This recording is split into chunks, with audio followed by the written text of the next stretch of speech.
रचना एक गरीब घर की लड़की थी जिसकी शादी एक बहुत बड़े घर में हो जाती है। लेकिन वो अपने गरीबी में रहने वाले तौर तरीके, पहनने ओढ़ने के तौर तरीके नहीं बदलती है, जिसके कारण वो अपनी घर की रसोई में अच्छे और महंगे सामान की जगह सस्ते सामान रखती है और उन्हीं चीजों का इस्तेमाल करके वो अपनी रसोई पकाती थी। उसकी इस आदत पर उसकी सास सुलोचना उसे हमेशा टोकती रहती थी, समझाती रहती थी, लेकिन उस पर उसकी सास की कोई बातों का असर नहीं होता था। ऐसे ही एक सुबह रचना का पति अक्षय और सास डाइनिंग टेबल पर नाश्ता करने के लिए बैठते हैं और खाने का पहला निवाला मुंह में डालते ही सुलोचना अपनी बहू रचना से कहती है, बहू, तू कभी अपनी आदत सुधारेगी कि नहीं? मुझे पहले ये बता दे, कब तक हमें तेरी इस सस्ते सामान रखने वाली रसोई का खाना खाना पड़ेगा? क्या हुआ माँ जी, खाना अच्छा नहीं बना है क्या? कोई कमी हो तो बता दीजिए, मैं उसे ठीक कर दूंगी या तो दोबारा बना लाऊंगी। यार अच्छा बुरा तो हम जब बताएंगे जब हम कुछ खा पाएंगे। ऐसा लग रहा है किसी ने मिट्टी मिला रखी है सब्जी में। आप ये क्या कह रहे हैं जी? मैं अभी कल ही तो सारे नए मसाले लाई हूँ और आज उन्हीं मसालों से सब्जी बनाई है। बहू, अब ये भी बता दे, राशन और ये मसाले कहाँ से लाई है तू? तू कौन से मॉल गई थी राशन और मसाले लेने के लिए? माँ जी, आप भी क्या बातें कर रही हैं? हमें राशन और सामान लेने के लिए मॉल में जाने की क्या जरूरत है? मैंने तो सारा राशन और मसाले अपनी गली के बाहर जो बनिए की दुकान है वहाँ से लिया है, और ये मसाले मैंने खुले वाले लिए हैं ताकि देखकर अच्छे ले सकूं, और खुले मसाले लेने की वजह से ये ज्यादा भी मिले हैं। हे भगवान, तू चोर के पास गई थी राशन लेने? तभी तो कहूँ कि सब्जी में खिसखिस क्यों हो रही है। वो तो अपने सारे मसालों में मिलावट रखता है, फिर चाहे जो भी मसाला हो। मैंने तुझे कितनी बार मना किया है, लेकिन तू अपनी रसोई में सस्ता सामान रखना नहीं छोड़ती। भगवान जाने मुझे ये अपनी रसोई में सस्ता सामान रखने वाली बहू कहाँ से मिल गई। माँ, तो आपने रचना को बताया नहीं क्या? बीकेडी से जो सामान रसोई का चाहिए वो ला सकती है। बेटा, मैं कई बार बहू को समझा चुकी हूँ, लेकिन ये है कि सुनती ही नहीं है। सुलोचना की बात सुनकर अक्षय बिना खाना खाए ही ऑफिस के लिए निकल जाता है। थोड़ी देर बाद सुलोचना भी वहाँ से चली जाती है, जिसके बाद रचना अपने घर के बाकी कामों में लग जाती है। ऐसे ही समय बीतता है, लेकिन रचना की आदतों में कोई बदलाव नहीं आता। अपनी सास के लाख समझाने के बाद भी उसे अपनी रसोई के लिए जहाँ भी सस्ता सामान मिलता वो अपनी रसोई के लिए वहीं से सामान लाती। उसकी ये आदत देख देख कर उसके घर वाले बड़े ही परेशान थे। ऐसे ही थोड़ा समय और बीतता है। तभी एक रोज अक्षय अपने दोस्त राजीव के साथ ऑफिस से घर आता है और रचना से कहता है, भाभी जी, 2 दिन से मेरे घर में कोई है नहीं, जिस कारण से मैं बाहर का खा खा के बहुत बोर हो चुका हूँ। अगर आपको कोई एतराज ना हो तो क्या आप मुझे आलू के पराठे बनाकर खिला सकती हो? तू पागल है क्या? ये भी तेरा घर है, तू जो चाहे वो बनवा सकता है। हाँ बिल्कुल, आप लोग फ्रेश हो जाइए, मैं अभी बना कर लाती हूँ आप लोगों के लिए आलू के पराठे। रचना इतना कहकर किचन में जाकर पराठे बनाने में लग जाती है। कुछ समय बाद सभी लोग एक साथ डाइनिंग टेबल पर खाना खाने के लिए बैठते हैं। तभी रचना सबके लिए आलू के पराठे लेकर आती है। जैसे ही राजीव पराठे का पहला निवाला खाता है, वैसे ही कहता है, भाभी जी, आपने ये पराठे किस ऑयल से बनाए हैं? इसकी महक कुछ अजीब सी है। हे भगवान, कहीं बहू ने पराठे बनाने के लिए अपनी रसोई का कोई सस्ता तेल तो इस्तेमाल नहीं किया? ये हमेशा हमारी बेइज्जती कराने में लगी रहती है। क्या यार, तू भी कैसे ड्रामे कर रहा है, जैसे मेरे घर का खाना पहली बार खा रहा हो। लगता है तुझे कुछ ज्यादा ही भूख लगी है। पहले तू खा तो सब अच्छा लगेगा। नहीं यार, ये वो ऑयल नहीं है जिससे तेरे घर का खाना बनता है, क्योंकि मैं इतने टाइम से तेरे घर का खाना खाता आ रहा हूँ। लेकिन आज जो खाना बना है ना, इस खाने का स्वाद और महक बहुत अजीब सा है, जैसे कोई सस्ता वाला ऑयल यूज किया गया हो। मुझसे नहीं खाया जाएगा ये खाना भाई, मुझे माफ कर। लगता है ना मेरे नसीब में ना बाहर का ही खाना लिखा है। अरे नहीं यार, तू मेरे घर से बिना खाए जाएगा तो मुझे बिल्कुल अच्छा नहीं लगेगा। रुक जा यार, मैं तेरे लिए कुछ और बनवा देता हूँ। नहीं नहीं यार, मेरा पेट भर गया है, अब मुझे कुछ भी खाने की जरूरत नहीं है। और हाँ, अगर ना ये खाना मैं खा लूंगा ना तो मेरी तबीयत पक्का खराब हो जाएगी। सॉरी यार, मुझे जाने दे। राजीव इतना कहकर वहाँ से चला जाता है और उसकी बात सुनकर अक्षय समझ जाता है कि वो सही कह रहा है। जिसके बाद वो रचना को उसके सस्ते सामान की रसोई के चलते बहुत सुनाता है और वहाँ से चला जाता है। लेकिन रचना पर अक्षय की बातों का कोई असर नहीं होता, ना ही उसे अपनी इंसल्ट महसूस होती है। ऐसे ही समय बीतता है। तभी एक रोज शाम के समय सुलोचना हॉल में बैठी चाय पी रही होती है। तभी उसकी पड़ोसन सुमन अपने हाथों में एक कप लिए उसके घर आती है और सुलोचना के पास जाकर कहती है, और बताओ सुलोचना बहन, कैसी हो तुम? मैं ठीक हूँ, तुम बताओ कैसी हो? मैं भी ठीक हूँ। बस तुम ही हो जो आजकल बाहर भी नहीं निकलती हो। बहू के आते ही बहुत व्यस्त रहने लगी हो। ऐसी बात नहीं है, अब बहू सारा काम अकेले करे वो भी अच्छा नहीं लगता है, इसीलिए घर में रहकर उसकी थोड़ी मदद करवा देती हूँ। मैं नहीं आती हूँ तो तू कौन सा आ जाती है? आज भी जरूर कुछ न कुछ काम होगा, तभी आई होगी तुम। बात तो तुम सही कह रही हो, आई तो काम से ही हूँ। वो क्या है कि मुझे एक कप अरहर की दाल चाहिए थी, मेरे घर में आज ही खत्म हो गई है, तो सोचा तुम्हारे घर से ले लूं। अब और कहाँ जाऊं मांगने।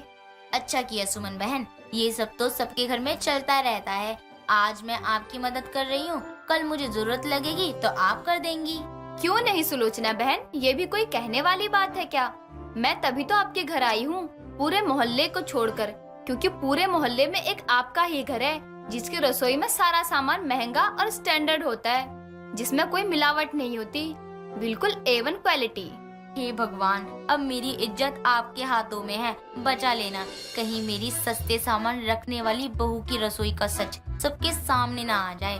ये औरत तो इतनी चुगलखोर है कि अगर इसे पता चल गया कि मेरे घर की रसोई में क्वालिटी वाला और महंगा सामान नहीं बल्कि सस्ता सामान मिलता है तो ये पूरे मोहल्ले में बदनाम कर देगी। कहाँ खो गई सुलोचना बहन? क्या हुआ, अरहर की दाल है नहीं क्या आपके घर में? नहीं, ऐसी बात नहीं है, तुम बैठो, मैं अभी अपनी बहू से कहकर तुम्हारे लिए अरहर की दाल मंगवाती हूँ। सुलोचना इतना कहकर अपनी बहू रचना को आवाज देकर बुलाती है और उसे कप देते हुए अरहर की दाल लाने को कहती है। थोड़ी देर बाद रचना दाल लेकर आती है और सुमन को दे देती है, जिसे पाकर वो वहाँ से चली जाती है। अगले दिन सुबह सुलोचना अपने बेटे अक्षय के साथ किसी काम से बाहर जा रही होती है तो वो देखती है कि सुमन अपनी बेटी को संभालते हुए घर के अंदर ले जा रही होती है। तभी वो उसके पास जाकर कहती है, क्या बात है सुमन, तुम अपनी बेटी को ऐसे पकड़कर क्यों ले जा रही हो? उसकी तबीयत खराब है क्या? अब रहने दो सुलोचना बहन, दिखावे की जरूरत नहीं है। मेरी बेटी की तबीयत तुम्हारे घर की मिलावट वाले दाल खाने की वजह से ही खराब हुई है। अच्छा हुआ मेरा व्रत था, वरना कोई हॉस्पिटल ले जाने वाला भी नहीं होता। जितनी सस्ती दाल तुम्हारे घर की रसोई में है उतनी किसी के घर में नहीं मिलेगी। अरहर की दाल में मटर की दाल मिक्स कर रखी है तुमने अपनी रसोई में। आज के बाद मैं भूखी मर जाऊं, लेकिन कभी तुम्हारे घर की रसोई की कोई चीज ना खाऊं, इस सस्ती वाली रसोई।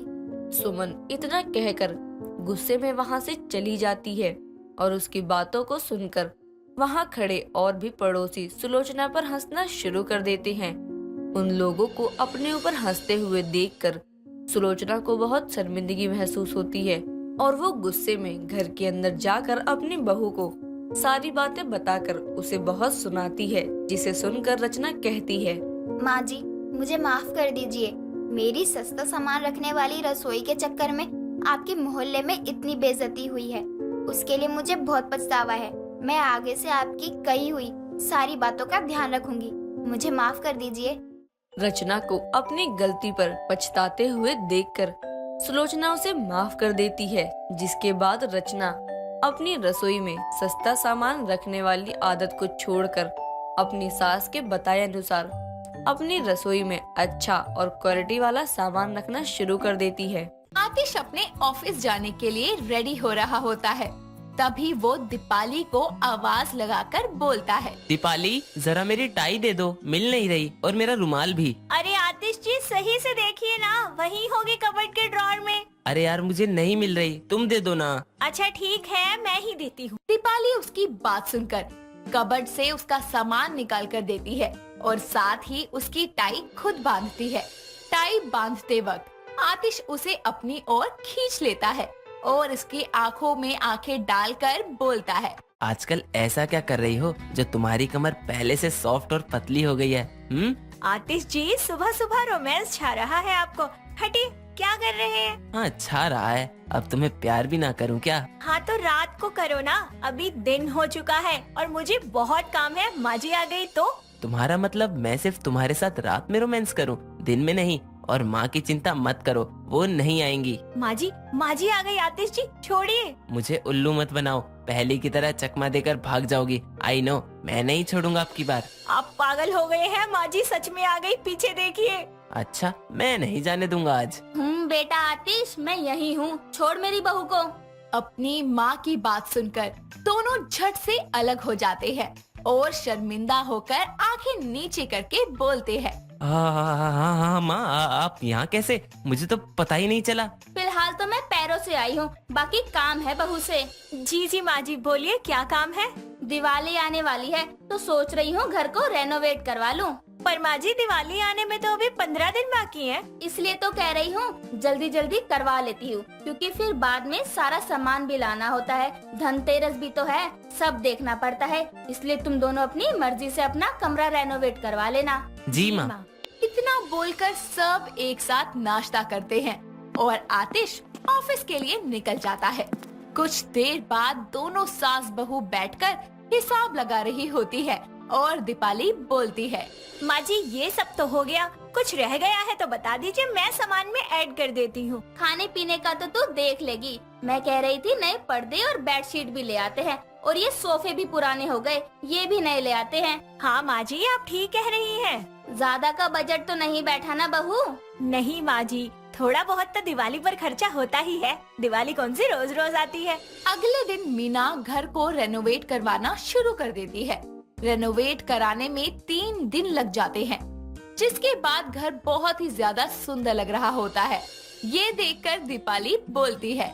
वाह माँ जी, घर कितना प्यारा लग रहा है ना, एक अलग ही रौनक आ गई है। चलो बढ़िया है, काम टाइम पर खत्म हो गया और फर्नीचर भी चेंज हो गया। हाँ बहू, अब बहुत अच्छा लग रहा है, जैसे मन को शांति सी मिल गई हो। हाँ माँ जी, ये सब करवा के ना दिल में एक अलग ही वाइब सी आ जाती है। अरे माँ जी, हमने तो अभी तक शॉपिंग ही नहीं की, दिवाली में 1 हफ्ता बचा है। कोई नहीं, आज आराम कर लेते हैं, कल मार्केट चलेंगे। नहीं माँ जी, कल परसों नहीं, हमें आज ही जाना होगा। अरे दिवाली के चलते ना बहुत रश होगा मार्केट में, पर धक्के खाने पड़ेंगे हमें। हाँ थोड़ी देर में चलते हैं, चल जब तक एक कप चाय बनाकर पिला दे। जी माँ जी। दीपाली मीना की बात सुनकर उसे चाय बनाकर पिला देती है, जिसके बाद दोनों मार्केट जाकर न्यू पर्दे, बेडशीट, डेकोरेशन के सारे सामान, लाइट्स वगैरह, कपड़े शॉपिंग करके घर आते हैं और सोफे पर फैल कर बैठते हुए बोलते हैं। अरे दीपाली बहू, मेरी तो कमर ही गई सामान उठा उठा कर। कितनी भीड़ थी, एक औरत तो मेरे पैर पर ही चढ़ गई। अरे माँ जी, मेरे तो कमर, हाथ, पैर सब कुछ ही दुख रहा है। अरे आपसे कहा था एक रिक्शा ले लो, लेकिन आपने मेरी सुनी नहीं। खुद तो इतना भारी सामान उठाया, साथ में मुझसे भी उठवाया। हाय राम, मर गई मैं तो। बहू मैं तो आराम करूंगी, उठूंगी ही नहीं, और आतिश नहीं आता जब तक तू भी आराम कर ले। ठीक है माँ जी। इस तरह दोनों आराम करती है और शाम तक दोनों खर्राटे मारकर सो रही होती है। तभी आतिश आकर उन्हें सोफे पर सोता हुआ देखकर और शॉपिंग बैग्स को देखकर समझ जाता है कि दोनों बहुत थकी हुई हैं। ये सब देखकर वो फ्रेश होकर खुद खाना बनाता है और प्लेट्स में सर्व करके सबके आगे लाता है, जिसके बाद वो दोनों को जगाता है और खाना देखकर मीना बोलती है। अरे बेटा, तू कब आया? और बहू, ये खाना तूने बनाया है? नहीं माँ जी, मैंने तो खाना नहीं बनाया। इसका मतलब आतिश जी ने ऑफिस से आकर खाना बनाया। अरे आप मुझे जगा देते ना। हाँ बेटा, हमें जगा देता, वो थके हुए थे ना, इसलिए उठे नहीं। कोई बात नहीं माँ, आप दोनों थके हुए थे इसलिए नहीं उठाया। मैंने सोचा क्यों ना आज मैं अपने हाथों से आपको खाना बनाकर खिला दूं। मेरा प्यारा बेटा। इस तरह तीनों मिलकर खाना खाते हैं और अगले दिन आतिश की छुट्टी थी तो सबने ब्रेकफास्ट कर लिया होता है। दीपाली कमरे का फैन साफ कर रही थी और उसका स्टूल से पैर स्लिप हो जाता है। तभी आतिश उसे अपनी बाहों में संभाल लेता है और बोलता है। ध्यान से जान, अगर मैं नहीं होता तो लग जाती ना। अरे जब तुम मेरे पास हो तो मुझे कैसे लग सकती है। अच्छा जी, इतना कॉन्फिडेंस। अरे कब तक ऐसे खड़े रहोगे? उतारो मुझे, वरना माँ जी आ जाएंगी। उनका नाम मत लो यार, हमारे रोमांस की दुश्मन हो गई हैं वो आजकल। आतिश जी, माँ जी आ गई। उसकी बात सुनकर आतिश उससे फिर से झटके से अलग हो जाता है और दीपाली उसे उल्लू बनाकर भाग जाती है। ऐसे ही धनतेरस का दिन आता है और मीना दीपाली से कहकर सारे घर में दिए जलवा देती है और साथ ही उसे तोहफे में सोने का हार और कंगन देती है। तो दीपाली भी अपनी सास को साड़ी गिफ्ट करती है और दिवाली के दिन दोनों मीना से आशीर्वाद लेते हैं। दीपाली पूरे घर को लाइट्स और दियों से सजाती है और साथ ही साथ रंगोली भी बनाती है। दिवाली की पूजा करने के बाद आतिश अपने दोस्त समर के साथ आतिशबाजी करने चला जाता है। ओए समर, तू आ गया? हैप्पी दिवाली बे। नहीं, मैं नहीं, मेरा भूत आया है। साले जोक मारता है, चल आजा पटाखे फोड़ते हैं। नहीं नहीं, मुझे डर लगता है, मैं नहीं फोड़ूंगा। अरे तू फोड़, ये ले, मैं हूँ ना तेरे साथ, कुछ नहीं होगा तुझे। राम राम राम राम राम राम राम। धप्पा बूम। अबे तेरी तो निकल गई। ए पागल है क्या तू? डरा दिया मुझे। अच्छा अब नहीं डराऊंगा, चल दोबारा जला बम। आतिश की बात सुनकर समर दोबारा बम जलाने की कोशिश करता है और बम जलाकर डर के छोड़ के आगे आ जाता है और छुपकर देख रहा होता है। तभी आतिश वहाँ आता है और उस बम को उठाकर बोलता है, अबे ये तो बुझा हुआ है बे, ले देख। अबे हट हट हट, दूरो दूरो। अबे साले पागल है क्या, मरवाएगा? अबे आग नहीं लगी इसमें, देख हाथ में लेकर। ए आतिश तू पागल हो गया है, तेरा दिमाग सटिया गया है क्या? अबे कुछ नहीं हुआ, ले। साला डरपोक भाग गया। आतिश वहाँ से सीधा अपने घर आता है जहाँ सभी लोग बम पटाखे जला रहे होते हैं। आतिश भी उनमें शामिल होता है। तभी दीपाली बोलती है, आतिश जी, ये क्या कर रहे हैं आप? पटाखे क्यों फोड़ रहे हैं? अरे इको फ्रेंडली दिवाली मनानी चाहिए। आपको पता है पटाखे फोड़ने से कितना एयर पोल्यूशन होता है? दीपाली आज ही तो कर रहा हूँ, वो भी सिर्फ थोड़े से। वैसे भी पूरे साल में सिर्फ एक बार पटाखे फोड़ने का बनता है ना। आतिश जी, आपकी तरह ही अगर सारे लोग एक एक पटाखा भी जलाएंगे तो सोचो कितने पटाखे जलेंगे। अरे अगर आप अपनी सोच नहीं बदलेंगे तो बाकी लोगों को क्या समझाएंगे? इसीलिए रुक जाइए, पटाखे मत फोड़िए, इको फ्रेंडली दिवाली मनाइए। तुम बिल्कुल ठीक कह रही हो दीपाली, मुझे ऐसा नहीं करना चाहिए। ये हुई ना बात। अच्छा चलिए, अब अपने आस पड़ोस में मिठाइयाँ दे आइए आप। ठीक है। दीपाली आतिश को मिठाई के डब्बे दे देती है और वो एक एक करके सभी पड़ोसियों में जाकर मिठाइयाँ बांटता है। बदले में उसके पड़ोसी भी उसे ढेर सारी मिठाइयाँ वापस करते हैं।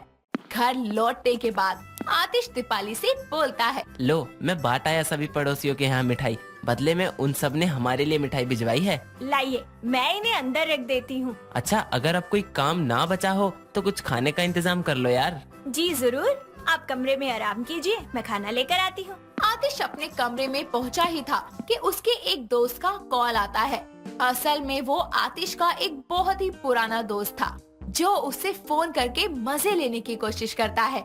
आतिश उसका नाम अपनी स्क्रीन पर देखकर खुद से बोलता है, अबे यार बस इसी की कमी रह गई थी। ये तो सबसे बड़ा वाला हरामी है, फोन उठा लिया तो सबसे पहले पटाखों की बात करेगा। खैर बोलेगा तो मैं मना कर दूंगा। आतिशबाजी के शोर में आतिश उसका फोन उठा ही लेता है।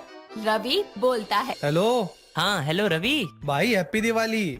अबे कौन सी गाली? अबे हैप्पी दिवाली। अबे क्या गाली दे रहा है आज तू? अबे आतिश, मैंने बोला हैप्पी दिवाली भाई। तेरा बाप मवाली। अच्छा ये सब छोड़, ये बता कैसा है? पैसा है? अरे नहीं भाई, मेरे पास कोई पैसा नहीं है। अबे पैसा नहीं, मैंने पूछा तू कैसा है। अबे तेरे पास बहुत शोर हो रहा है यार। मेरा बाप चोर है? साले तू चोर, तेरा बाप चोर, मेरा बाप की चोर। अबे ओ बहरी औलाद, चोर नहीं शोर हो रहा है तेरी तरफ। क्या बर्फ? बर्फ कहाँ से आ गई? अभी ठंडी आने में थोड़ा टाइम है। अबे यार तू कितना परेशान कर रहा है। एक तो मैंने तेरे को विश करने के लिए कॉल किया है। क्या किस करने के लिए फोन किया है? मुझे क्यों किस कर रहा है? अपनी गर्लफ्रेंड को करना, और फोन पर कैसे होगा? अबे ओ बहरा, अंधा, काना, लंगड़ा, लुल्ला, पागल है क्या? झूला? अबे झूले का सीजन तो गया, अब क्या झूला कर रहा है? अगले साल आइयो। साला मेरा कितना दिमाग खा रहा है फोन पर। साले कमीने, काले कुत्ते, रंगीले, फटे दूध के कीड़े, साले हैप्पी दिवाली बोलने के लिए फोन करा था। रख तेरे चाचा की। क्या ओबामा की? Hello hello. लगता है फोन काट दिया और मैंने उसका काट दिया। आप सभी को मेरी ओर से दिवाली की शुभकामनाएं। रूपा, जरा मेरे लिए एक कप चाय बनाना। जी मालकिन, अभी बना कर लाती हूँ। और सुनो, मेरी कबर्ड में जो ग्रीन वाली ड्रेस है ना, उसे निकाल दो और जो कपड़े रखे हैं उन्हें धोकर प्रेस कर देना। जी मालकिन। रोशनी की बात सुनकर उसकी काम वाली बाई रूपा किचन में जाकर चाय बनाकर लाती है और उसे देती है, जिसके बाद रोशनी चाय पीकर सड़ी सी शक्ल बनाकर बोलती है, छी रूपा, क्या है ये? पानी उबाल कर ले आई है क्या? अरे इतने टाइम से हमारे यहाँ काम कर रही है, तुझे यही नहीं पता कि मुझे बिना अदरक की चाय नहीं पसंद? वो कहा है ना मालकिन, आपने खाली इतना बोल दिया कि चाय बना कर ले आओ, ये तो बोली ही नहीं कि उसमें अदरक भी डालना है। रूपा, तुझ में दिमाग नाम की चीज नहीं है क्या? अरे जो इंसान तुझसे इतने वक्त से अदरक वाली चाय बनवा कर पी रहा है, अगर वो एक दिन नहीं बोलेगा तो तू ये पानी उबाल कर ले आएगी उसके लिए? तुझे ध्यान नहीं रहता जरा भी? सॉरी मालकिन, आगे से ऐसी गलती नहीं होगी। चल ठीक है, अब जाके बाकी के काम कर। ठीक है मालकिन। रोशनी, जरा मेरी शर्ट देना। अरे रुकिए ना मालकिन, साहब को शर्ट मैं दे आती हूँ। नहीं नहीं, तुम रहने दो, मैं खुद दे आऊंगी। इतना बोलकर रोशनी अपने पति वीर को शर्ट देने के लिए चली जाती है और रूपा नाश्ता तैयार करके सारे कपड़े प्रेस करने लग जाती है। दोनों रेडी होकर डाइनिंग टेबल पर बैठते हैं कि तभी रोशनी रूपा को बुलाती है। रूपा, हमारा नाश्ता लगा दे और हाँ, वीर का टिफिन भी तैयार कर दे। जी मालकिन, अभी करती हूँ। रूपा उसकी बात सुनकर नाश्ता सर्व करती है और वीर का टिफिन भी दे देती है। दोनों ऑफिस के लिए रेडी होकर निकल जाते हैं। तभी रोशनी रूपा से कहती है, अच्छा रूपा, अब हम दोनों चलते हैं, घर का ध्यान रखियो। जी मालकिन। ओए होए, अब आएगा मजा। मालकिन जाएगी और मैं घर की मालकिन बनके पूरे घर पे राज करूंगी। ठीक बा मालकिन, ध्यान से जाना। रोशनी और वीर दोनों ऑफिस के लिए निकल जाते हैं। उनके जाते ही वो जूस पीकर आराम से मालकिन की तरह फैलकर लेट जाती है। थोड़ी देर होने के बाद वो मजे करने के लिए सोफे पर चढ़कर कूदने लगती है और टीवी की वॉल्यूम बढ़ाकर नाचती है। तभी वहाँ रोशनी अचानक आती है, जिसकी खबर रूपा को नहीं होती। रूपा को सोफे पर चढ़ा नाचता देखकर रोशनी को गुस्सा आता है और वो बोलती है, रूपा, ये क्या कर रही हो तुम? तुम्हारी इतनी हिम्मत, मेरे पीठ पीछे तुम ये सब करती हो घर में? मालकिन, आप ही इतना जल्दी कैसे आ गई? रोशनी रूपा को घर में इस तरह देखकर बहुत खरी खोटी सुनाती है और उसकी लापरवाही की वजह से वो उसे निकाल देती है और नई बाई की तलाश में परेशान हो जाती है। जिसके बाद रोशनी खुद से बोलती है, अब मैं क्या करूं? कहीं रूपा को मैंने काम से निकालकर कोई गलती तो नहीं कर दी? कितने दिन हो गए उसे गए और अभी तक मुझे नई काम वाली नहीं मिली है। ऊपर से ये ऑफिस का काम, मैं घर का काम कैसे करूं उसके साथ साथ? मेरी तो हालत खराब हो जाएगी। अगर जल्दी से कोई नई काम वाली नहीं मिली ना, तो मैं इस दुनिया से टैब बोल जाऊंगी। रोशनी बहुत ढूंढती है लेकिन उसे नई काम वाली नहीं मिलती। जिसके बाद वो परेशान होकर अपनी पड़ोसन के पास जाकर बोलती है, अरे यार काजल, मैं तो ढूंढ ढूंढ के परेशान हो गई हूँ, लेकिन ये काम वाली बाई मिल ही नहीं रही। तू बिल्कुल चिंता मत कर, मेरी काम वाली बाई है ना, वो तेरी मदद जरूर करेगी। काजल अपनी काम वाली को उसके पास बुला लेती है। फिर काजल उसे बोलती है, कम्मो, तेरी एक बहन है ना? जी मालकिन। लौकी, बुलाना है क्या उसे? हाँ, ये मेरी सहेली है, इनके घर पर भेजना है उसको। ठीक है, मैं बुला लूंगी उसे। कम्मो वहाँ से चली जाती है। उसके जाने के बाद रोशनी काजल से बोलती है, थैंक यू यार, तेरी वजह से ना मेरी बहुत बड़ी टेंशन दूर हो गई। कोई बात नहीं यार, इतना तो मैं तेरे लिए कर ही सकती हूँ। थैंक यू वंस अगेन यार। और हाँ, उसे याद से मेरे घर भिजवा दियो। ठीक है। रोशनी अपने घर वापस आ जाती है, फिर अपने ऑफिस के लिए निकल जाती है। अगले दिन सुबह सुबह उनके दरवाजे पर दस्तक होती है। रोशनी आधी अधूरी नींद में दरवाजा खोलने जाती है और जैसे ही वो दरवाजा खोलती है तो उसके सामने लौकी खड़ी होती है। जिसके बाद रोशनी उससे बोलती है, कौन हो तुम? मैं लौकी है मेम साहब, आपने काम वाली बाई के लिए बोला था ना काजल मेम साहब को। हाँ हाँ, बोला तो था, लेकिन तुम इतनी जल्दी आ जाओगी ये नहीं पता था। तुम बाहर क्यों खड़ी हो? अंदर आओ। रोशनी लौकी को अपने साथ अंदर लेकर जाती है और उससे पूछती है। अच्छा बताओ, तुम घर के कौन कौन से काम कर सकती हो? झाड़ू, पोछा, बर्तन, कपड़े, खाना बनाना और आगे से लेकर पीछे तक और ऊपर से लेकर नीचे तक हर जगह की सफाई कर सकती हूँ मैं। परफेक्ट, यही चाहिए था मुझे। अच्छा बताओ, पगार कितनी लोगी? पगार का तो ऐसा है ना मैडम कि मुझे पैसे नहीं चाहिए, बस अपने घर में थोड़ी सी जगह दे दो रहने के लिए, वही काफी है। ठीक है, चलो सबसे पहले तुम एक मजेदार सी अदरक वाली चाय पिला दो। अरे क्या बात है मेम साहब, आपको भी अदरक वाली चाय पसंद है? क्यों, तुम्हें भी है क्या? अरे मेम साहब, मैं तो चाय की शौकीन हूँ, बिना चाय के तो मेरा दिन ही शुरू नहीं होता। तो शुरू हो जाओ। लौकी चाय बनाने के लिए किचन में चली जाती है। उसके जाते ही रोशनी खुद से बोलती है, thank you God and thank you Kajal, तुम दोनों की वजह से ही ना मुझे इतनी परफेक्ट काम वाली मिल गई, जो इतनी अच्छी अदरक वाली चाय बनाती है और सारे काम भी फटाफट से करती है। पर मैंने तो उसे बताया ही नहीं कि कौन सा सामान कहाँ पर रखा है। चलो अभी जाकर बता देती हूँ। रोशनी लौकी के पीछे किचन में जाती है, पर लौकी तो पहले से ही चाय बना रही होती है। उसे चाय बनाता देखकर रोशनी उससे बोलती है, अरे वाह लौकी, तुम्हें सारा सामान मिल गया था। हाँ मेम साहब, मुझे कई लोगों के घरों में काम करने का एक्सपीरियंस है, इसलिए मुझे पता होता है कि घरों में कौन सा सामान कहाँ रखा होता है। चलो अच्छी बात है, तुम्हें ज्यादा समझाना नहीं पड़ेगा। ये लो मेम साहब, आप इसे पी कर बताओ। रोशनी चाय पीती है। चाय पीते ही वो उससे बोलती है, वाह वाह वाह लौकी, मजा ही आ गया, क्या चाय बनाई है, जादू है तुम्हारे हाथों में। अब बस भी कीजिए मेम साहब, ऐसा कुछ नहीं किया मैंने। वो दोनों बातें कर ही रही होती है कि तभी वहाँ वीर आता है और वो लौकी को अपने घर में देखकर रोशनी से पूछता है। रोशनी, ये कौन है? रोशनी वीर को बताने ही वाली होती है कि तभी लौकी उसको जवाब देते हुए बोलती है, साहब मैं लौकी है, चाय की शौकीन। ओ, रोशनी ने तुम्हें काम पर रखा है। साहब जी एक बात कहूँ, आप ना बिल्कुल शाहरुख खान जैसे दिखते हो, एकदम हैंडसम। लौकी तुम भी ना। ये और शाहरुख खान। चलो लौकी, अब जाकर काम करो। कुछ देर बाद रोशनी उसे घर के काम करने को देती है। बहुत ही जल्दी वो घर के सारे काम, बर्तन, झाड़ू, पोछा सब कुछ अच्छे से करती है। साथ ही घर के कोने कोने को चमका देती है।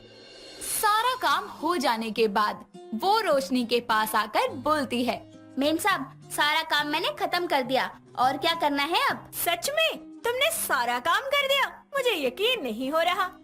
अरे मेम साहब वो सब कर दिया, आप ये बताओ कि आप क्या क्या खाते हो, उस हिसाब से मैं दोनों टाइम का खाना बना दूंगी। अच्छा, फ्रिज में तुम्हें जो सब्जी दिखे ना वो बना लेना, और हाँ पराठे बनाना, रोटी हमारे घर में कम ही खाते हैं। ठीक है मेम साहब। अरे तुम ऑफिस के लिए रेडी नहीं हुई? वीर, मैं 2-3 दिन के लिए ना घर पर रहूंगी। ये लौकी काम तो अच्छा कर रही है, लेकिन फिर भी मुझे इस पर नजर रखनी है। आप मेरी फाइल ले जाना, काम खत्म कर लेना, और हाँ चोपड़ा से डील भी साइन करवा लेना। डोंट वरी, मैं हैंडल कर लूंगा, तुम घर पर रहो कुछ दिन। इतना बोलकर वो उसके पैरों की मालिश करने लगती है और बोलती है, मेम साहब आपकी ड्रेस तो बहुत अच्छी है, कितने की होगी?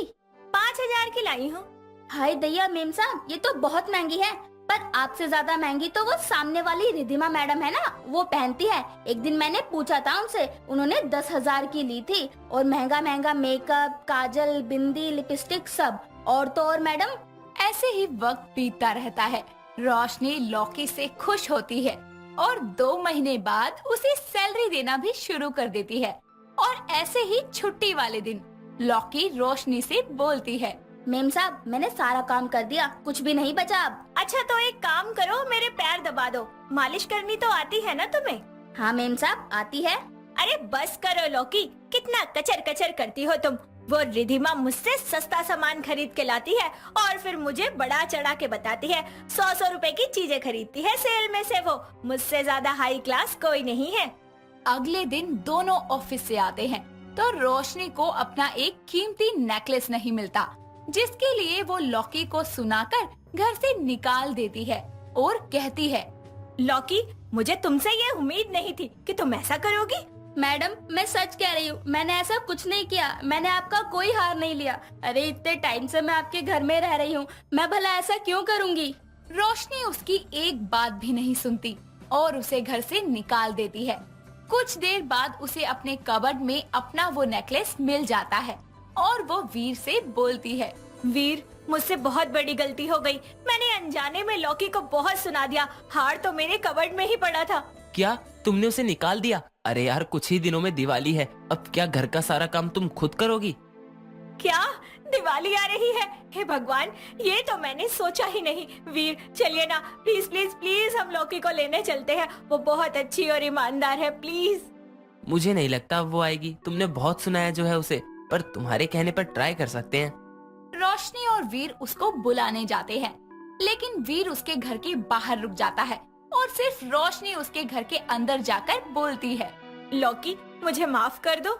नहीं मेम साहब, मैं अब नहीं आएगी। आप कोई और ढूंढ लो। वैसे भी आपको मुझ पर विश्वास तो है ही नहीं। उसकी बात सुनकर वीर अंदर आता है और बोलता है, लौकी प्लीज अपनी मैडम की बात सुन लो, वापस काम पर आ जाओ। तुम्हारे बिना हमारा घर सूना है। हमें टाइम पर चाय नाश्ता कौन देगा? इसे चाय कौन पिलाएगा? हाय, साहब आए हैं मुझे बुलाने। अब इन्हें कैसे मना करूं? हमारे शाहरुख खान ने हमें बुलाया है। हाँ हाँ साहब, मैं आ जाएगी, लेकिन मेम साहब को बोलना दोबारा ऐसा ना करे। और हाँ, दिवाली आ रही है तो मैं बोनस भी लेगी थोड़ा सा। हाँ हाँ, ले लेना बोनस। और कल से काम पर आ रही हो ना? और इस तरह अगले ही दिन से लौकी उनके घर में फिर से काम करने लगती है और दिवाली की सफाई भी कर देती है। कुछ दिन बाद पूरा घर दिवाली की लाइट्स और डेकोरेशन से चमक रहा होता है और सब प्यार से मिलकर दिवाली सेलिब्रेट करते हैं। नियारा का पति मरन टीवी पे गाने सुनते हुए ऑफिस के लिए तैयार होकर गाना गुनगुना रहा था कि तभी नियारा झाड़ू लिए वहाँ आती है और उसे घूरने लगती है। आई है दिवाली, सुनो जी घर वाली, तेरे कंगने ने दिल धड़काया है। लगे सजना मेरा आज पगलाया है। सुबह सुबह गायक क्यों बन रहे हो? ऑफिस के लिए निकलो, मुझे सफाई करनी है। ओहो, जब देखो सफाई। कभी कभी तो लगता है घर में बीवी नहीं बाई लाया हूँ। ऐसा है कि आई तो मैं सफाई करने हूँ, लेकिन ज्यादा बोलोगे तो इसी झाड़ू से तुम्हारी कुटाई कर दूंगी। अरे जाने मन, मेरी बातों को दिल पर मत लो। मैं तो ये कह रहा था कि दिवाली आने वाली है, इस दिवाली प्यार के रॉकेट उड़ाएंगे। क्यों? ये प्यार के रॉकेट सस्ते बिकते हैं क्या बाजार में? अभी दिवाली की बातों में सस्ते महंगे की बात कहाँ से आ गई? अरे दिवाली का त्योहार है और त्योहार का मतलब खर्चा कोई मामूली खर्चा नहीं, क्योंकि महंगाई इतनी है। आपको पता है, कल घर का राशन लेने गई थी। आटे दाल का भाव सुनकर मेरे तो पसीने छूट गए। पूरे 5,000 का राशन आया है 1 महीने का। वो बिना रुके बोलती ही जा रही थी कि तभी उसकी सास सुचिता उसे आवाज लगाती हुई कमरे में आ जाती है। बहू, ओ बहू, हाय दया, सुबह सुबह पूरे घर का भ्रमण करा दिया तूने मुझे। और यहाँ क्या कर रही है? नाश्ता बना कि नहीं? सासू माँ, नाश्ता बनाकर टेबल पर लगा दिया है। घर में इधर उधर घूमने की जगह टेबल पर देख लेती तो इतना बहुत न होता, पर नहीं, नियारा को आवाज लगाए बिना कोई काम नहीं बनता। अपना भाषण बंद कर, वो दूध वाला पैसे लेने आया है, जाकर उसका हिसाब कर दे। अरे हाँ, इस महीने तो उसने भी दूध पर 2 रुपए बढ़ा दिए। अब क्या बचत करूंगी इतनी महंगाई में? ये सब बड़बड़ाती हुई वो झाड़ू पटक कर वहाँ से चली जाती है।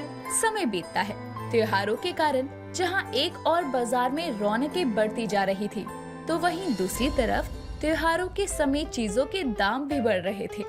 एक रोज सास बहू सब्जी लेने बाजार जाती है, तो एक दुकान पर उन्हें घर सजाने वाली लाइट्स की लड़ियाँ दिखाई पड़ती है और नियारा कहती है, सासू माँ, दिवाली पर घर सजाने के लिए वो छोटी छोटी लाइट वाली लड़ियाँ लेते हैं। अरे पिछले साल वाली लड़ियाँ भी तो पड़ी होंगी ना? कहाँ सासू माँ, वो सारी बेकार हो गई। एक भी जलने को राजी नहीं है उनमें से। ठीक है, ले लेते हैं फिर। दोनों दुकान पर जाती हैं और तरह तरह की लड़ियाँ देखती हैं। तभी नियारा को एक रंग बिरंगी लाइटों की लड़ियाँ पसंद आती है और वो कहती है, सासू माँ, ये वाली सही रहेगी। भैया कितने की है? 400 रुपए की बहन जी। 400 रुपए ज्यादा नहीं हो गए? इतनी महंगी लड़ियाँ कौन खरीदेगा? अरे माता जी, ये अच्छी क्वालिटी की लड़ियाँ हैं, पूरे 6 महीने की गारंटी है इनकी। भैया दिवाली तो एक दिन की है ना, 6 महीने की गारंटी का अचार डालेंगे क्या? आप कोई 200 वाली या 300 वाली दिखा दो। वो तो सारी बिक गई बहन जी। त्योहार का समय है बहन जी, चीजें महंगी आ रही हैं। अरे तो सारी महंगाई क्या इसी दिवाली की लड़ी पर आ गई? कुछ तो कम करो। दोनों सास बहू दुकानदार से बहुत मोल भाव करती हैं, लेकिन दुकानदार एक पैसा भी कम नहीं करता और आखिर में उन्हें वो लड़ियाँ उसी दाम पर लेनी पड़ती है। समय बीतता है। दिवाली के लिए वो पूरे घर में नया पेंट करवाती हैं। तभी उनके घर पड़ोस में रहने वाली कुंती आती है और घर को निहारते हुए कहती है, अरे वाह, घर तो बड़ा चमक रहा है सुचिता। इस दिवाली तो मोहल्ले में तेरा ही घर चमकेगा। अरे कुंती, दिवाली है इसलिए खर्चा कर लिया, लेकिन दिवाली के समय में सफेदी करवाना और महंगा पड़ गया। हाँ तो क्या हुआ, घर को साफ करने की तुम्हारी मेहनत तो बच गई ना। अच्छा, मैं क्या कह रही थी कि सोसाइटी वालों ने दिवाली पार्टी रखने का सोचा है, तो उसके लिए सभी घर से पैसे इकट्ठे करने हैं। क्या कहा आंटी?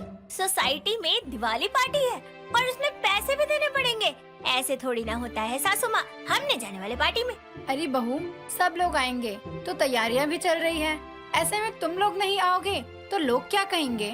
ठीक है, मैं देखती हूँ। बहू जा चाय बना ला। ठीक है सासू माँ। तभी वो किचन की ओर चली जाती है। अगले दिन मनन सबके लिए दिवाली पर पहनने के लिए कपड़े खरीद कर लाता है। अपने लिए लाई हुई साड़ी लेकर नियारा की आंखें चमक जाती है और वो साड़ी को खुद पर रख कर देखते हुए कहती है, ये तो बड़ी प्यारी साड़ी है, कितने की पड़ी? ज्यादा महंगी नहीं है, बस 3000 की है। इतनी महंगी साड़ी?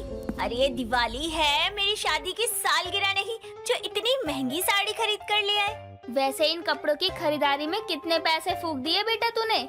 सबके कपड़े 8000 तक में आ गए माँ। सही कहा है किसी ने, मर्दों को खरीदारी का कोई ज्ञान नहीं है। लगता है ये दिवाली महंगाई वाली गुजरेगी। सही कह रही हो सासू माँ। अभी तो पूजा का सामान, नई मूर्तियाँ, रिश्तेदारों के लिए तोहफे और मिठाइयाँ भी तो लेनी है। अब महंगाई तो सबके लिए है ना, आप दोनों इतना परेशान क्यों हो रही हैं? दिवाली है, नाचो गाओ, खुशियाँ मनाओ। मनन के इतना कहते ही दोनों उसे घूरने लगती है, तो वो अपने कपड़े लिए चुपचाप कमरे में चला जाता है। ठीक 3 दिन बाद धनतेरस का दिन आता है, जिसके लिए सुचिता अपनी बहू को महंगाई के चलते बस सोने की एक नथ खरीद कर देती है। छोटी दिवाली के दिन नियारा दिवाली की पूजा के सामान की लिस्ट बना रही थी कि तभी दरवाजे पर दस्तक होती है और सामने खड़ी थी नियारा की बुआ सास रमैया। उसे देखकर दोनों सास बहू हैरान हो जाती हैं। तभी रमैया कहती है, टुकुर टुकुर का ताक रही हो, पहचान में नहीं आ रहे का हम? अरे जिज्जी कैसी बात करती हो, वो छोटी दिवाली पर आप आ जाओगे ये नहीं सोचा था। अब तुम्हारे सोचने से तो आना जाना नहीं ना करेंगे, और तू का पेन कॉपी लिए खड़ी है, न प्रणाम न नमस्ते। पाए लागू बुआ जी, आप दिवाली में यहाँ? तू कहना क्या चाह रही है बहू? यही कि क्यों महंगाई में खर्चा कराने टपक गई। आप बैठिए ना। एक बात समझ नहीं आई, दिवाली को समय है, घर के बाहर लड़ियाँ जल रही हैं, लेकिन घर में कोनो सजावट ही ना है। मतलब दिवाली की कोनो खुशी है कि नहीं? नहीं जिज्जी, कैसी बात कर रही हो? बहू वही तो साज सामान और पूजा की सामग्री की लिस्ट बना रही है। फिर ठीक है, वरना दिवाली पर ऐसे सुना सुना घर ठीक ना लगे है। इतना कहकर वो सोफे पर पसर जाती है। अब उसकी खातिरदारी के चलते खर्चा बढ़ जाता है। दिवाली की दोपहर सुचिता मनन को 1000 रुपए देकर घर की सजावट, पूजा का सामान और मिठाइयाँ लाने भेजती है। लेकिन कुछ देर में जब वो सभी सामान को लेकर लौटता है तो उसका खर्चा 3000 बैठता है और नियारा कहती है, सासू माँ देखो ना, 3000 का सामान लेकर लौटे हैं ये। हाँ तो महंगाई ही इतनी है, तुम्हारे दिए हुए 1000 में तो बस मिठाइयाँ ही आई हैं, बाकी सारे सामान के पैसे मैंने खुद की जेब से भरे हैं। अरे अभी तो पूजा के लिए पंडित जी को दक्षिणा भी देनी है, वो भी इन बुआ सासू माँ के चलते। बहुत धीरे बोल, जिज्जी ने सुन लिया तो हमें महंगा पड़ जाएगा। अब क्या कर सकते हैं बहू, ये दिवाली तो महंगाई वाली हो ही गई है। अब चिंता छोड़ और पूजा के लिए तैयार हो जा। हाँ, अब इतनी महंगाई में खर्चा तो होना ही है, तो दिवाली अच्छे से ही मनाते हैं। एक काम करती हूँ, मैं पार्लर चली जाती हूँ तैयार होने। क्यों, तेरा ब्याह है? क्यों फालतू बातें कर रही है? अरे सासू माँ डर क्यों रही है, मैं तो मजाक कर रही थी। इस महंगाई वाली दिवाली को और महंगा नहीं बनाऊंगी मैं। तभी तीनों हंसने लगते हैं और कुछ देर बाद सभी तैयार होकर मंदिर में विधि विधान अनुसार लक्ष्मी गणेश जी का पूजन करते हैं और घर के बाहर दिए जलाते हैं। मनन और नियारा अपने बड़ों का आशीर्वाद लेते हैं, साथ ही पड़ोसियों में मिठाइयाँ बांटते हैं। इस तरह वो अपनी दिवाली खुशी खुशी मनाते हैं। कार्तिक मास की अमावस नजदीक आ रही थी। अन्विशा अपनी माँ सुमन के साथ बाजार में घूम रही थी। हर तरफ दिवाली की धूम मची थी। कोई दिए ले रहा था तो कोई सुंदर शो पीस ले रहा था। ये देखकर अन्विशा मन ही मन कहती है। अरे यार क्या है दिवाली, 1 हफ्ते तक पहले सफाई कर करके कमर की ऐसी कम तैसी हो जाती है, फिर घर को सजाओ, इतना खर्चा करो, रिश्तेदारों को मिठाइयाँ दो, समझ नहीं आ रहा एक दिन की दिवाली के लिए लोग इतना खर्चा क्यों कर देते हैं। ये सब सोचते सोचते अन्विशा टेढ़े मेढ़े मुंह बनाती है और अपनी बेटी को ऐसा करते देख सुमन कहती है, अरे अन्विशा क्या हो गया, ये अजीब अजीब मुंह क्यों बना रही है? कुछ नहीं माँ, बस सोच रही हूँ कि एक त्योहार के लिए लोग कितना खर्च कर देते हैं। अरे दिवाली ही तो है। अरे बेटा दिवाली ही तो है, ऐसा त्योहार है जिसमें खुशियाँ बांटना और खर्च करना तो लाजमी है। हाँ माँ, लेकिन फिर भी हिसाब से होना चाहिए ना। दुकानदार को ही देख लो, ग्राहकों को सामान के नाम पे लूट रहे हैं, 500 की चीज 1500 में बेच रहे हैं। कोई नहीं बेटा, ये सब बाद में सोच लेना, चल अभी चल, काम करना है अभी बहुत सारा। ऐसे ही बातें करते हुए दोनों माँ बेटी घर आ जाती हैं। ऐसे ही दिवाली आने की खुशी में अन्विशा अपनी माँ के साथ मिलकर घर की अच्छे से सफाई करती है और सारी साफ सफाई खत्म होने के बाद सुमन कहती है, चल बेटा सफाई तो हो ही गई है, अब सजावट रह गई है। अरे माँ, सजावट है, मिठाई है, तोहफे है, पता नहीं कितने खर्चे हैं, कोई हिसाब ही नहीं है, जितने मर्जी कर लो। ये भी है, चल कोई नहीं, अभी आराम कर लेते हैं, कल जाते हैं मार्केट में। ठीक है। इतना कहकर अन्विशा और सुमन अपने अपने कमरे में आराम करने के लिए चली जाती हैं। अगले दिन दोनों माँ बेटी बाजार में सजावट का सामान लेने जाती हैं। दोनों माँ बेटी एक बड़ी सी दुकान पर जाती हैं, जहाँ सजावट का काफी सारा सामान होता है। तभी अन्विशा कहती है, माँ क्या क्या लेना है, लिस्ट लेके आई हो ना? हाँ बेटा लेकर आई हूँ, ये ले। हाँ चलो, शुभ दीपावली से शुरू करते हैं। ठीक है। भैया ये शुभ दीपावली कितने की है? अरे मैडम, ये वाली 150 की एक है, ये वाली 250 की है, वो उधर रखी है, वो 500 की 2 है। भैया शुभ दीपावली दे रहे हो या सोना दे रहे हो जो ऐसे दाम बता रहे हो? अरे 50-50 के आते हैं ये। अरे मैडम, बाबा आदम के जमाने से हो क्या? अरे वो दिन कब के चले गए, थोड़े पैसे खर्च लो, साल भर में एक बार दिवाली आती है। भैया जी सलाह नहीं मांगी, रेट पूछा है, थोड़ा सही सही लगा लो, इतना ज्यादा क्यों बता रहे हो? ठीक है, ये लो मैडम, आप इससे लिख लेना शुभ लाभ, ये बहुत सस्ता है, बस 50 रुपए का। दुकानदार की बात सुनकर दुकान में मौजूद बाकी सभी लोग अन्विशा पर हंसने लगते हैं। तभी सुमन कहती है, अरे बेटा क्या कर रही है, आजकल इतने का ही आता है, ले ले भैया ये दे दो। पर माँ, परवर कुछ नहीं, दे दो भैया। सुमन के कहने पर दुकानदार शुभ दीपावली पैक करके दे देता है, जिसके बाद माँ बेटी बाकी की साज सजावट का सामान लेती हैं और हर जगह अन्विशा पैसों को लेकर बहस करती हैं। जैसे तैसे अन्विशा और सुमन खरीदारी खत्म करके घर आ जाती हैं और घर आते ही अन्विशा के पिता मुकेश उनसे कहते हैं, हाँ जी, आ गई दोनों माँ बेटी, कितने की शॉपिंग की है आज? जी पता नहीं, अभी हिसाब नहीं लगाया, 15,000 से ज्यादा ही लग गया होगा। अच्छा जी, चलो कोई बात नहीं, दिवाली है क्या करें। अरे पापा, माना कि दिवाली है, खर्चा करो, लेकिन थोड़ा सा देख कर तो करो। अब माँ लक्ष्मी ये तो नहीं कहती ना कि नहीं नहीं यहाँ नहीं जाऊंगी, यहाँ पर तो फूलों की रंगोली बनी है, मैं तो वही जाऊंगी जहाँ पर रंगों की रंगोली बनी हो। अरे बेटा ऐसा नहीं होता, दिवाली साल का सबसे बड़ा त्योहार है, इसीलिए लोग इतना सब करते हैं, ये खर्चे तो होने ही हैं, और कुछ खर्चे करने में खुशी भी होती है। नहीं पापा, मुझे तो जरा भी मजा नहीं आता, मेरा बस चले तो कभी ना करूँ इतना खर्चा। चल पागल, कुछ भी मत बोल, चल अब घर सजाते हैं। सुमन की बात सुनकर अन्विशा एक लंबी सांस लेती है और अपनी माँ के साथ घर सजाने में उनकी मदद करने लगती है। काफी घंटे की मेहनत के बाद आखिरकार घर की सजावट पूरी हो जाती है और शाम होते ही सुमन दीपमाला का बटन ऑन कर देती है। सारा घर रंग बिरंगी रोशनी से जगमगा उठता है और उसे देखकर अन्विशा कहती है, वाह माँ, ये कितना सुंदर लग रहा है। सुंदर तो लगेगा ही बेटा, इतनी मेहनत जो की है।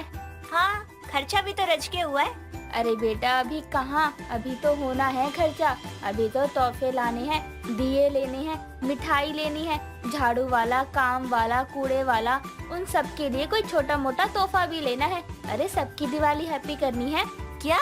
हाँ बेटा, अब वो बेचारे सारा साल हमारी मदद करते हैं, साफ सफाई करते हैं, इतना तो बनता है उनका। सही है माँ, मैं यहाँ खर्चा घटाने की कोशिश कर रही हूँ और आप होके चुन चुन के खर्चा कर रही हो। इसे खर्चा नहीं, खुशियाँ बांटना कहते हैं। अपनी माँ की बात सुनकर अन्विशा एक अजीब सी स्माइल देती है, जिसके बाद सभी लोग आराम से बैठकर डिनर करते हैं और फिर आराम से सो जाते हैं।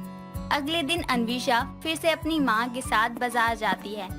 वहाँ से सुमन बेडशीट, मिठाइयाँ, मेहमानों को देने वाले तोहफे, पूजा का सामान और काफी कुछ खरीद कर लेकर आती है। बाजार से घर आते हुए अन्विशा की नजर एक छोटी सी बच्ची पर पड़ती है, जो एक छोटी सी तिरपाल बिछाकर सड़क के एक किनारे पर बैठी मिट्टी के दिए बेच रही थी। अन्विशा जब उसके पास से गुजरती है तो बच्ची कहती है, दीदी दिए ले लो दीदी, थोड़ी कमाई हो जाएगी, मेरी दिवाली खुशियों वाली हो जाएगी। अरे तुम इतनी छोटी हो, दिए क्यों बेच रही हो? तुम्हारे माँ बाबा नहीं है? है ना दीदी, पर वो किसी और जगह दिए बेच रहे हैं। दीदी दिए ले लो, हमारे पास पैसे नहीं है इसलिए खुलकर खर्चा कर नहीं सकते। बस अपने दिवाली को अच्छा मनाने के लिए मैं अपने माँ बाबा की मदद कर रही हूँ। हे भगवान, एक मैं हूँ कि अपनी माँ से लड़ रही थी कि इतना खर्चा क्यों कर रही हो, और एक ये बच्ची है जो खर्चा करने के लिए अपने माँ बाप की मदद कर रही है। क्या हुआ दीदी, ले लो ना, 10 के 5 है। हाँ हाँ जरूर लेती हूँ। इतना कहकर अन्विशा उस बच्ची से काफी सारे दिए खरीद लेती है और साथ ही वो उस बच्ची को अपने शॉपिंग किए हुए सामान में से कुछ तोहफे और मिठाइयाँ भी देती है। साथ ही उसे दिवाली की मुबारकबाद भी देती है। ये देखकर सुमन कहती है, क्यों बेटा, कहा था ना दिवाली दिल वाली और खुशियों वाली बनाने के लिए खर्चा करना जरूरी है। दिवाली का ये खर्चा बहुत सी जिंदगियों में रौनक भर देता है। माँ सही कहा था आपने। और माँ, अब आप सभी रिश्तेदारों को मिठाइयाँ देना और मैं इस बच्ची की तरह गरीबों को मिठाइयाँ और तोहफे दूंगी, वो भी अपनी पॉकेट मनी खर्च करके। अन्विशा की बात सुनकर सुमन बहुत खुश होती है, जिसके बाद अन्विशा अपनी पॉकेट मनी के पैसे से काफी सारे तोहफे और मिठाइयाँ खरीदती है और आखिरकार दिवाली का दिन आ जाता है। पूरे मोहल्ले में रंग बिरंगी रोशनी और दियों की चमक से रोशनी सी फैल जाती है। हर कोई एक दूजे को दिवाली की बधाइयाँ दे रहा होता है। अन्विशा भी पूजा करने के बाद अपने पिता के साथ गरीबों को मिठाइयाँ और तोहफे देने जाती है और उनसे कहती है, अरे आप सभी अभी तक यहीं बैठे हुए हैं, जल्दी कीजिए, दिवाली आने वाली है। ऐसे ही मेरी तरह कुछ लोगों की मदद कीजिए और उनकी दिवाली को हैप्पी बना दीजिए। और देखना, दिवाली का ये खर्चा करके ना आपको बहुत सुकून मिलेगा। देखो, ये सब तो खुश हो गए मेरे किए दिवाली के खर्चे से, तो आप भी सबको खुश करो। दीप जलाओ, खुशियाँ मनाओ, मिलकर दिवाली का त्योहार मनाओ। सब बोलो एक साथ, हैप्पी दिवाली। हमारे चैनल की तरफ से आपको और आपके सभी प्यारों को दिवाली की बहुत बहुत शुभकामनाएं।